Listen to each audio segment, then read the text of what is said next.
All right, another episode of the Cedric Maxwell podcast. I am Josue Pavon alongside Cedric Maxwell. The Boston Celtics are on their way to the NBA Finals. What a Game 7 between the Celtics and the Heat, man. 100-96 is the final score, which I don't think it tells the entire story. But, Max, I want you to paint a picture for everyone because I want everyone to hear your take on how this thing went down. Actually, you know what? Take me back to Game 6 because this was the original plan for Game 6, obviously. In the case that the Celtics were to win, if they had won Game 6, didn't happen the way we wanted it to go down, but it happened in Game 7 for sure. The Celtics beating the Heat. Max, you getting the honor of handing the trophy over to the Eastern Conference champions. Take me through it, man. How was that down in Miami? Well, it was cool. I mean, you think about Miami and being there, and it was almost surreal because this happened to me almost 3 other different occasions where they asked me to do it. And the Celtics ended up pooping the bed and not winning. It was to get down on the floor and to acknowledge.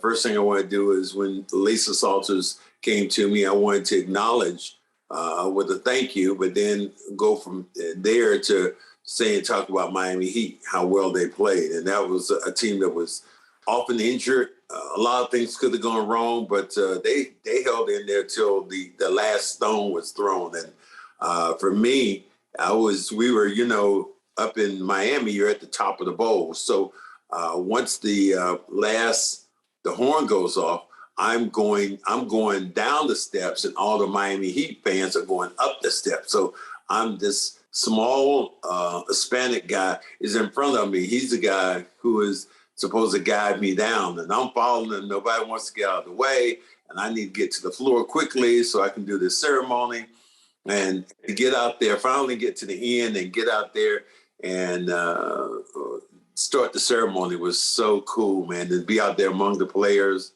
and to see how excited they were, and just me knowing beforehand, hearing that they had to tell me that Jayson Tatum was the guy that was the MVP for the Eastern Conference Championship. So I got a lot of information all at one time. So then you make your way down there, right? Because obviously the team doesn't know, right, that Jayson Tatum won. Did you run into anybody on the way down there? Did you keep that information to yourself, Max? Because I know you. No, I'm sure you were trying to go down there and break the news to everybody on that mic. You didn't want to spoil it, right? Josue, it was tough enough getting down there. There was people standing in front of me. Matter of fact, there was at some point when I was about to step on the floor, Grant Williams' mom screamed at me, Cornbread, can you help Jayson Tatum's mom? She can't get down from the stands. They're not allowing her to get down. I'm like, whoa, lady, just because I got on a nice suit and I'm going down, I didn't have that information. She finally got down, and when she came down, she looked a little frustrated, and I leaned over to her and I said, Jayson is he's the MVP. And she said, thank God, and gave a big smile. So it was some real cool stuff. But you should have been like, that's why I'm rushing down here right now, man. I'm trying to break the news to everybody. Damn it. Yeah, Let me get through.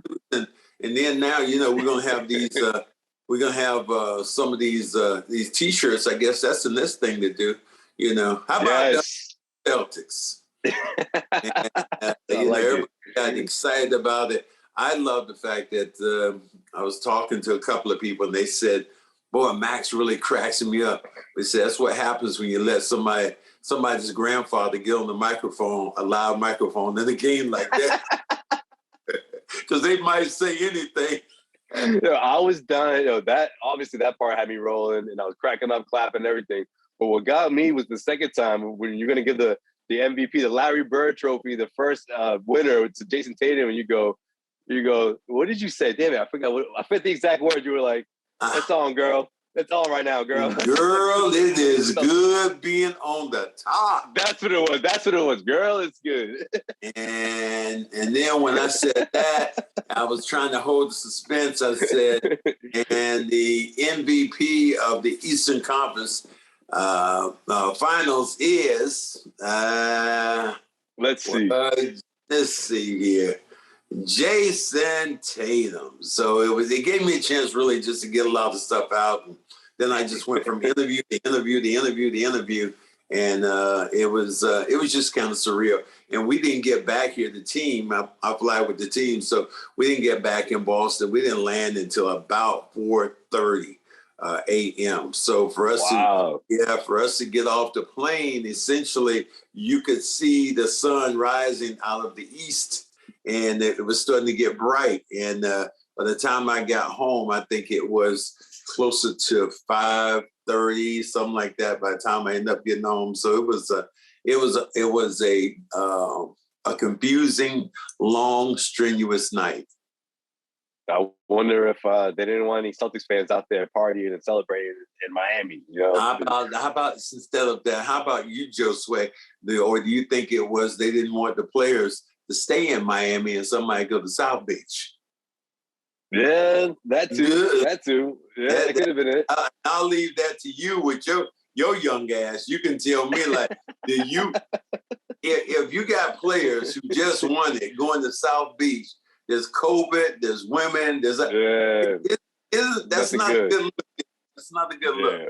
There's nothing for you out there. Yeah. Your brother Joel would say, nah. Your dad, I know what he said. Nah. No, Josue, no. Don't do that, Josue. That's not it.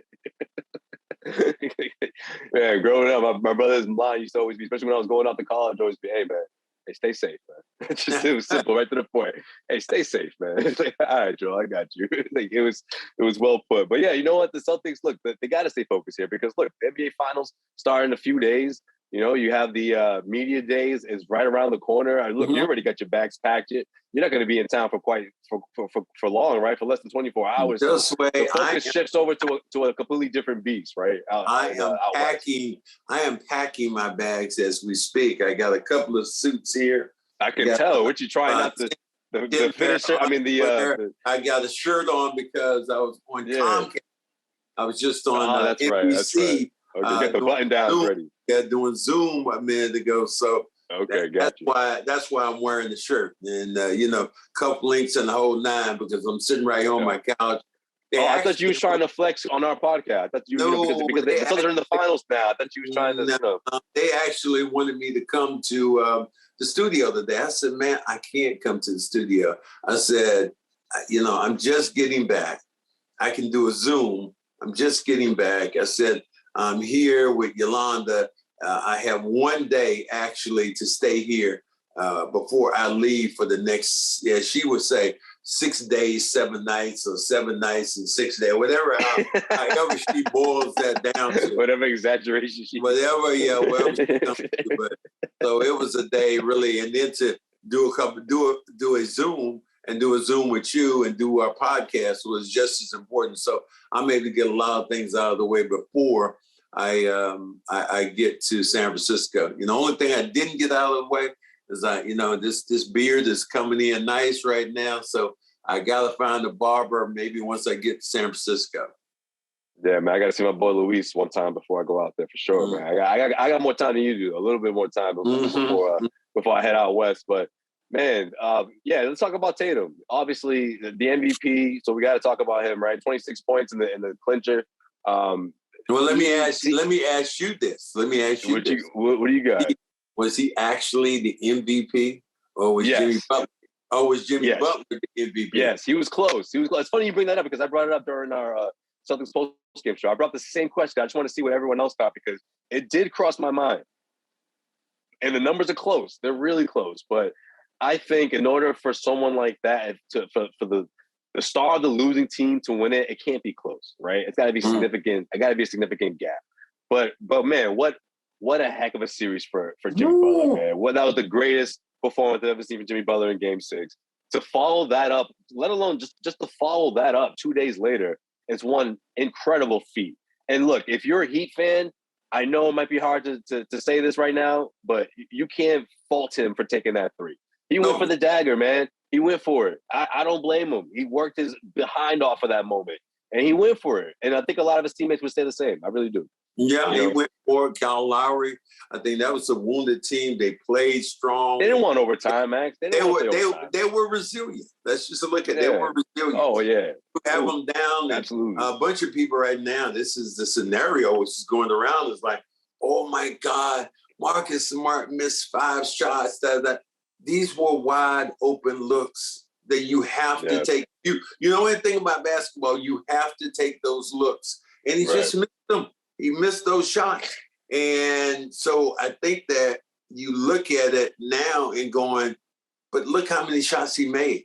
And I've also told people, if Marcus Smart didn't play, would you have won the series, or would you have won this? No. You wouldn't have won this. Way. So let's stop. No way. Let's stop blowing smoke up each other's ass and like a Michael Felker show. Like, oh my God, Marcus, he almost shut us out of it. And Marcus did this. I was looking at the score. It's the dramatics, Max. It's the dramatics. Dude, and listen, you won. The Celtics, right. No, that's true. That's true. But the reason why they're saying this, Max, because of what happened in Game 6. That's what this is about. Those are the same talking heads that were saying the Celtics are in, They've done themselves. This is it. This is it now. You've asked for it. Game 7 in Miami. You shouldn't have gone to this point.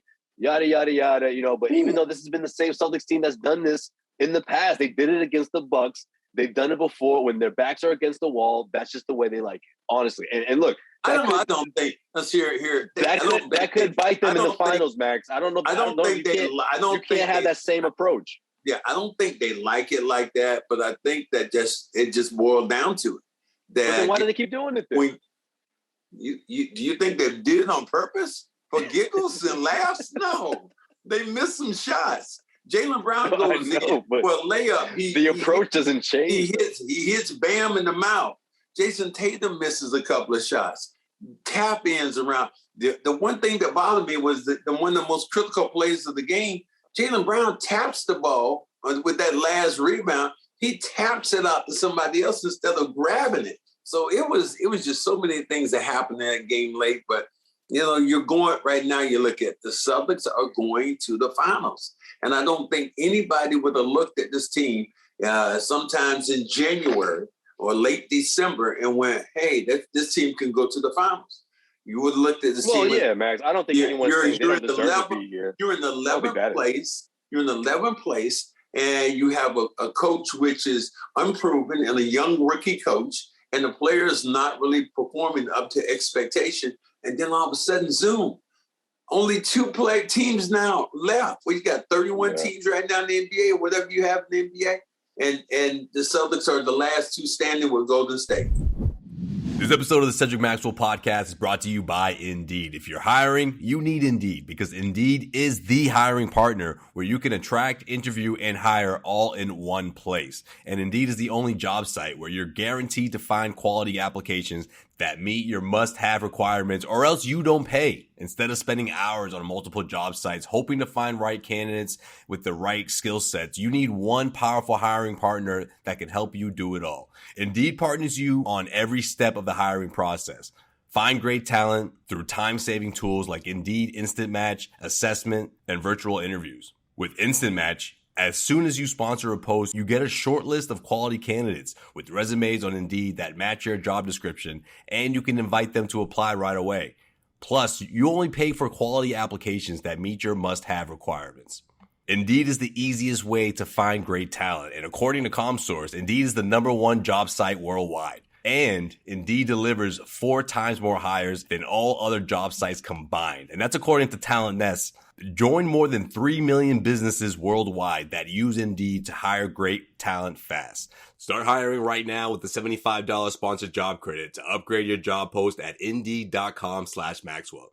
That's Indeed.com/Maxwell to claim your $75 credit before April 30th. That's Indeed.com/Maxwell. Terms and conditions apply. Need to hire? You need Indeed. Have you ever seen a turnaround like this? No. They were 22 and 23 in January. Only thing I can think about in that case would have been, this would be out of your ear, the Bad News Bears. That movie that Bad News Bears were losing all those games, and all of a sudden Walter Matthau, the girls come in the pitch, and all of a sudden they turned around. I've never seen a professional team do it like this. But you also look at your Red Sox. Your Red Sox, when they were down 3-0 to the Yankees. Was that it? Yeah. And came back and won that series and ended up winning the World Championship. Teams sometimes... They swept them after that, Max. Yeah, teams sometimes, things do happen. I get it. Look, I'm just saying those repeated mistakes that we saw in the Buck series that carried over. Let's just call it what it is. They were performances that were just straight up duds. Jayson Tatum going 2 for 4 in the fourth quarter. You know, shit. We're not talking about against the Bucks, right? We're talking about Game 6 on your floor. The chance to the Eastern Conference Trophy was all that, everything that he just grabbed in Miami. That was waiting for you at TD Garden Friday night, and he didn't show up to he didn't go toe to toe with Jimmy Butler in that one. And that was one of my biggest complaints about this series, is that it was almost as if it was like Tatum was like, "Oh, you got this one, Jimmy. I'll get the next one." And Jimmy's like, "Oh no, after you, man. I'm gonna put up my dud in this game, and you get your 40-piece next one." And it's like, why can't we get a showdown, a back and forth, the way we saw LeBron versus Paul Pierce in those years, the way we seen LeBron versus Steph Curry go back and forth, like Tatum, and that's exactly what he did in Game 7. He finally rose to the occasion in that fourth quarter. He can't be that guy against the Warriors. He can't go 2 for 4 in the fourth quarter against the Warriors, 1 for 2 in the fourth quarter against the Warriors, because this team needs him to be who he's been this last 24 hours, man. Top 5 Tatum, if you will. And this, you would hope that he would play as well as he has. But this team has a lot of moving parts. Did you ever think Derek White was going to be the guy who was going to get you going, knocking down jump shots in one series? I don't think you can. Yeah, Tatum, is he going to play well? Does he need to dominate? Would you want? Yeah, but don't put that kind of pressure on you, because what he did, he played the game the right way. He made the extra pass. They're like, "Oh, why are you passing to DeMarcus?" He was the guy who was wide open. Tatum had assists. He had rebounds. He blocked shots. He did everything. He put his imprint on the game, and that's all I would ask for from Jayson Tatum.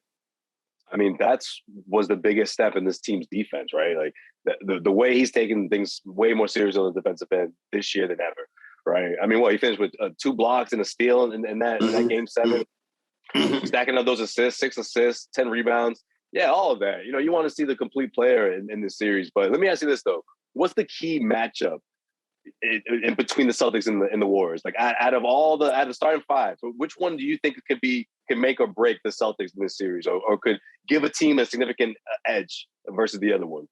Brown and Klay Thompson. Jaylen Brown and Klay. I think who wins that particular matchup is going to win the series. Jaylen Brown is longer. He's more athletic. He's younger. He should be more hungry about it, but Klay seems like he still has that hungry gene in him, because he wants to go back and prove after his Achilles, after his knee, all this stuff, that they're looking like they want to be back on top. But I'm happy that the Celtics are there, because I just felt like in the real scheme of things, as you like to say, real talk, keeping on the 100 right now, I think that the Boston Celtics were the only team that was capable of beating Golden State, because the fact that I think their defense travels so well. They have multiple scores. They're longer. I think they can be more physical in the paint. And the one thing that we saw with this Golden State team, we saw them beat a lot of teams this year. But who was the team in the playoffs that gave them the most trouble? That would have been the Memphis Grizzlies, because they were extremely physical. Yeah. And they pushed them around, and they had opportunities to win that game. And you think about John Morant is dynamic, but you name me those other guys on Memphis team that is so dynamic that they're going to push the Warriors that way. I mean, they went down and smoked the Warriors, games, and they had this song down there come up, whoop that trick. That was it. Oh, that's right. Yeah, from the Hustle. One of them, I don't know what group it is, but man, and 3-6 Mafia. 3-6 yeah, Mafia. whatever. They going crazy. That's my era. They're going crazy down there in Memphis. So Memphis is, you think about it, the team that is the most physical team out there is the Boston Celtics. They can be physical. Yeah. The Celtics can play finesse, and their defense will travel. They got to bring that same energy that we saw in Game 2. Like those quarters when they were just in complete domination mode, holding the Nets, or the Nets caught it too, but holding the Heat to 16 points in the first quarter. Those dominating defense. I don't think the Warriors have seen something like that in this postseason run. you know? No. And to meet that right now is going to be tough for them. They did see it. They saw it in the game out there when Boston was on the road and went out there and crushed them. But that was also Steph when Steph got his ankle roll.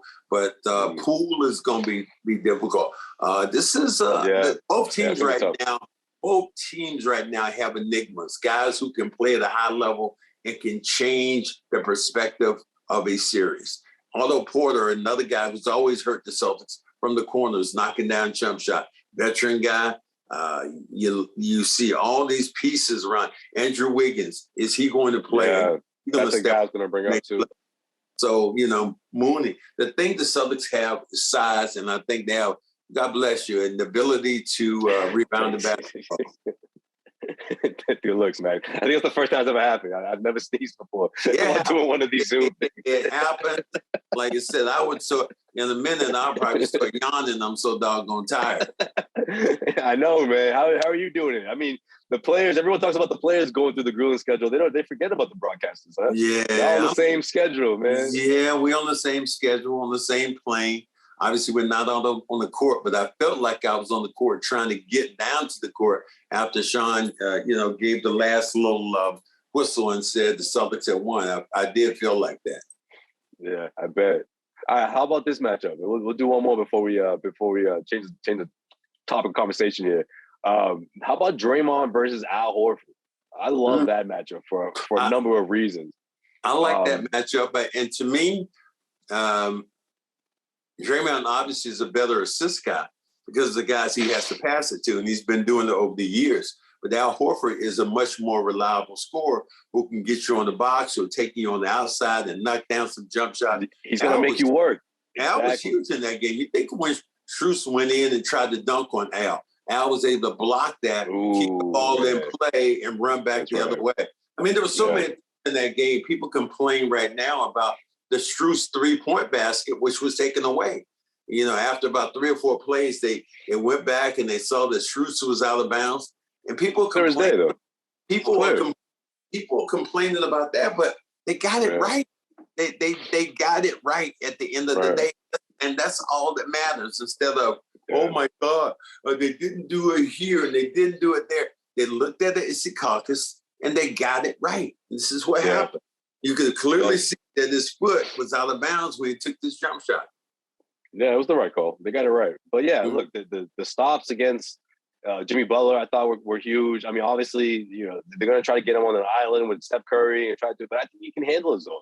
He's not going to get a stop every single time, but I think that he can string together stops when the Celtics need it most, especially in the second half. So that's something I think is going to be interesting to keep an eye on in this series. And man, what an emotional just yell or whatever you want to call it, release that Al just had, for a guy who's played over 140 games in the playoffs, man, has never seen the NBA Finals. Shit, think about where he was a year ago, Max.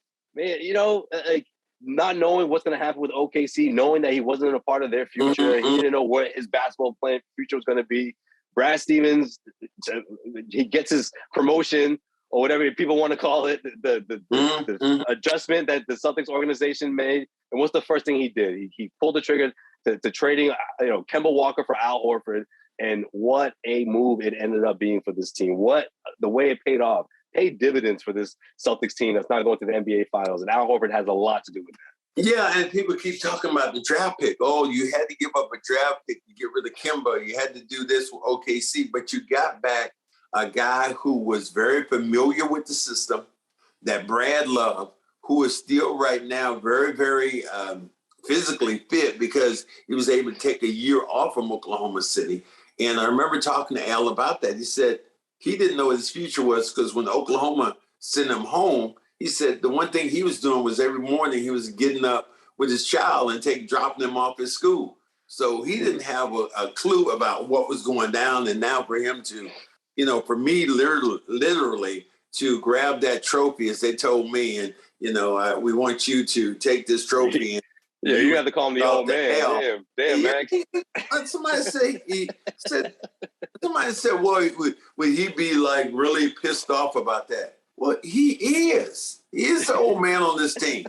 I mean, I don't think nobody's complaining. Now he's an old man that can play. and he's played well. well. Man, I could dunk on the best player in the NBA, Dunk right? on Giannis.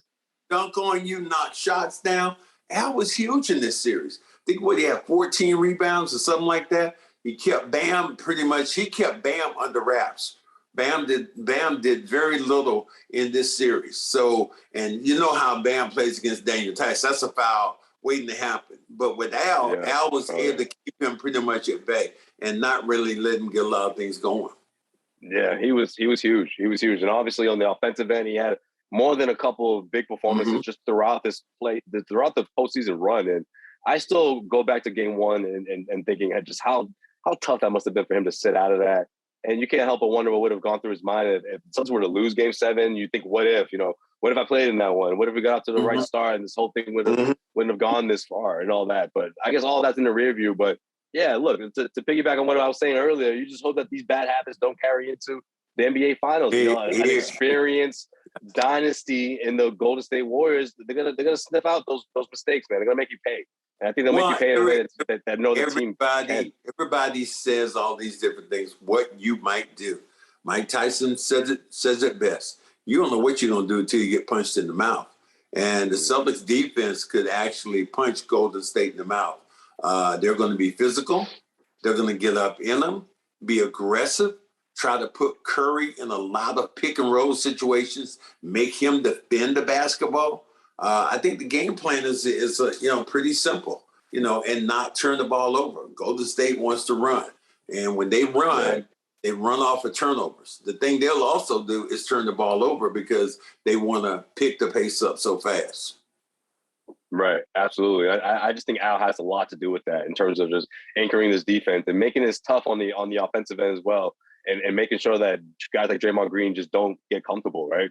I mean, whether it's banging down low, whether it's chasing them out to the perimeter, and I just think this opportunity, this moment is going to really make it. You're going to see him rise to the occasion. He also lost his grandfather ahead of Game 6, which you saw that in his performance that he just didn't have it that night. And what a way for him to turn around in Game 7, man. Well, and you look at other people right now. Will Derek White play as well as he played in the last 3 or 4 games, knocking down shots, being really competitive? And I would wonder, he got hit in the top of the head by Bam, and Bam. I was surprised that they did not go look at it because the boy had a gash right in the top of his head. That was his elbow. Bam come down. Yeah. So I didn't understand why the NBA didn't go look at that, and the Celtics got a flagrant 2 or something like that. So it was a good game. It was an exciting game. You didn't turn away from it until Al caught the ball with 2 seconds and just threw the ball high in the air, and that was a moment of relief for Al Horford.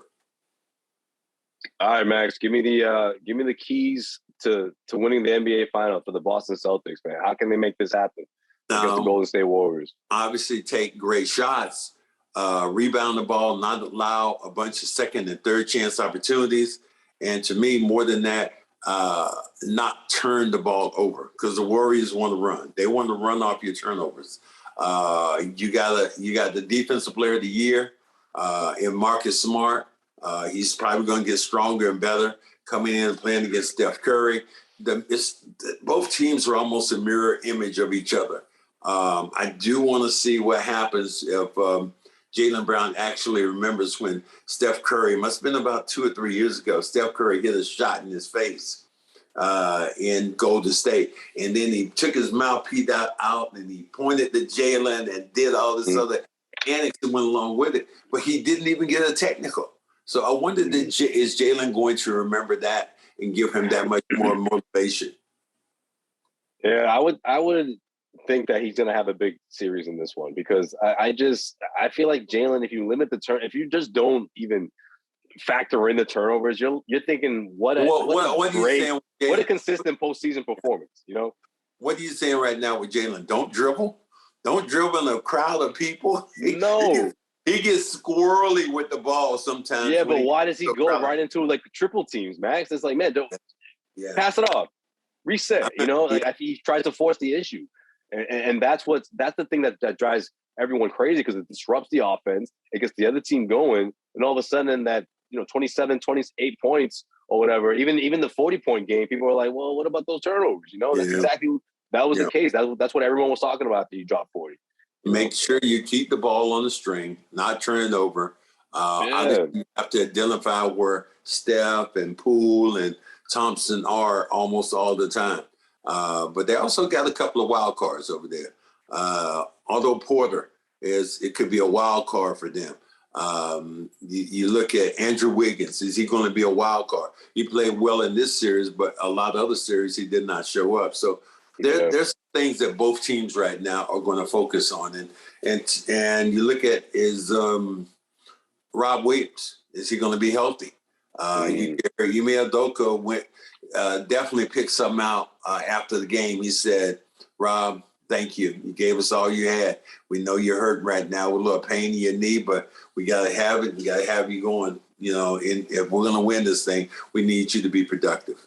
Yeah, I mean, I think that's the biggest question mark for the Celtics heading into this series, because that defense it's on a different level when he's out there. And the Celtics need that. And I'm afraid that I don't know, he may not be able to get to the finish line. Maybe it's enough. I'm not saying that the Celtics, if he's unable to complete the series, that the Celtics are doomed and that they can't win the series, but it just makes things really harder for them without Rob out there. Yeah, because he is a shot blocker. You can throw the ball up him around the rim. And what did you think about the way he was moving, Max? Like, I just since watching him throughout Game 7, I was like, man, he just does not look good out there. Yeah, he doesn't look as explosive, but at this time of the year, everybody is hurt. Everybody who plays ball professionally at this time of year has some kind of nagging injuries. And the thing they told him is that you can't hurt it again. So you're going to have to have a pain tolerance. So, if we do have an ace bandage on or ice after the game, whatever it is. But you know what? You need 4 more wins to be the world champions. And I think the Celtics would trade hell and high water for that position. What's your prediction? What do you got? Ooh, that's pretty good. What? I want to say Celtics in 6. Okay. Yeah, Celtics in 6. All right. Yeah. See, I was going to say the same thing because I said the same thing about the Heat. I said Celtics in 6 against the Heat. This thing went 7, but for the Celtics to win this, I think they got to do it in 6. I'm with you. I don't think I don't think you can afford a Game 7 against this team. And if that's the case, that it's going to probably go to Warriors. That's going to go in their favor. They're going to end up winning the series. Well, I don't. That's how close this is, in my opinion. I think it's really close. Well, here's the thing about it. Because of Rob's health. Golden State Warriors, remember this. When they were up against Cleveland, was it 3-1? And Cleveland came back and won that series. They won that game. They won that last game in Golden State. And they turned, Ty Lue turned that team into defensive guys. They banged them around on the glass. Draymond, got a technical for, doing the Kong. You know what, Max? That's the key, though. That's the key because they start getting, what do you call it? They start whining. When they start whining to the refs, they check out completely. We've seen it before, whether it's Draymond, whether it's Steph, especially Steph. When Steph gets in his feelings, sometimes it goes the other way. Other times you see him go off, but when he's ice cold, he's checked out the game completely. And all of a sudden, he's almost a liability out there. Yeah. So Celtics have to bring that same sort of physicality in this one. They have to treat him as if with the same energy that they had against the Miami Heat, because the Miami Heat, the way they kept fighting back, the Celtics knew that they had to not give up, and survive those 8-0 runs that happened over and over and over again throughout Game 7. Man, the Heat just never went away. They weathered the storm, and now they have their world. They have the world championship in their sights. Nobody would have ever thought that. But you got 29 other teams right now who are home. You're the last 2 standing, and where you had to get through a Brooklyn team that nobody wanted to play. You had to get through the defending world champions, Milwaukee, obviously without Middleton. But then you had to get through Miami, and Miami, you still look at Jimmy Butler playing one of the greatest playoff games I've seen. Oh, man. So and now to get there, and the thing I love about all this, Ime Udoka said the best. He said, we ain't ducking nobody. Because of that, I think this team has that mentality. Absolutely. I agree, Max. Let's see what happens. I got to pack my stuff. man, we out to Cali. I hear you, We're gonna bro. have to do one of those Cali podcast versions. We're gonna do something on the strip, not in Beverly Hills, but we're gonna do something similar. Well, out in the Bay. We gotta do that. We gotta get our guy Nick when we get back here to have them. How about them damn Celtic T-shirts that we might even put on our website right now to see merch coming soon. Get them on them, Poppy. Yep. So merch is coming. Let's do it. All right, my brother. Stay tuned, everybody. Until next week, it's been the Cedric Maxwell Podcast. Keeping it on the what? We're going to keep it on 100. NBA Finals Edition. That's what we do here. We'll see you guys next week.